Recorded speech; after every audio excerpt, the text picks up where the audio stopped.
sih yang terbayang sama kamu ketika mendengar kata teks berita? Pasti kamu membayangkan koran, majalah, atau acara berita di televisi kan? Saat ini teks berita bisa didapatkan dengan mudah loh dan terdapat di mana saja. Tidak hanya di koran, tapi kamu juga bisa mencarinya di portal berita atau halaman web di internet.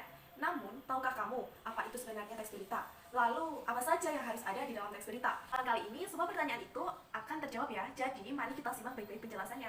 Oke, untuk yang pertama adalah pengertian dari teks berita.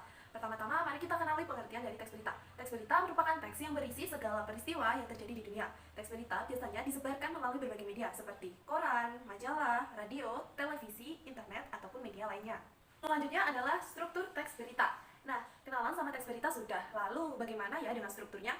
Struktur teks berita terdiri dari 3 bagian. Di antaranya adalah, yang pertama adalah orientasi berita. Orientasi berita merupakan bagian pengenalan masalah atau hal yang akan dibahas dalam berita. Kemudian yang kedua adalah peristiwa. Struktur ini menceritakan tentang kejadian yang terdapat pada peristiwa atau hal yang ingin dibahas secara rinci dan berurutan. Ingat ya teman-teman, di bagian ini harus menjelaskan unsur mengapa dan bagaimana. Kemudian yang terakhir, yang ketiga adalah sumber berita. Sumber berita ini biasanya terletak di bagian awal berita atau akhir berita. Contoh, Yogyakarta, kompas.com. Korban kasus kupon wisata palsu di Gunung Kidul, Yogyakarta terus bertambah. Nah, selanjutnya adalah kaidah kebahasaan teks berita. Perlu kamu ketahui, gaya bahasa yang digunakan pada teks berita itu sedikit berbeda dari teks lainnya yang sudah pernah kita pelajari ya. Kaidah kebahasaan teks berita diantaranya adalah yang pertama, penggunaan bahasa yang bersifat standar atau baku. Penggunaan bahasa yang standar atau baku akan memudahkan pemahaman banyak orang karena bahasa standar sifatnya universal dan sebagian besar kalangan masyarakat mudah untuk memahaminya. Contohnya, ratusan pasien COVID-19 mengantri di lobi Wisma Atlet. Yang kedua adalah penggunaan kalimat langsung. Dalam teks berita, kamu akan menemukan kalimat langsung. Apa itu kalimat langsung? Kalimat langsung adalah kalimat yang dituturkan oleh seseorang tanpa mengubah kata atau kalimat. Ciri dari kalimat langsung yaitu ditandai dengan 2 tanda petik dan disertai keterangan penyerta.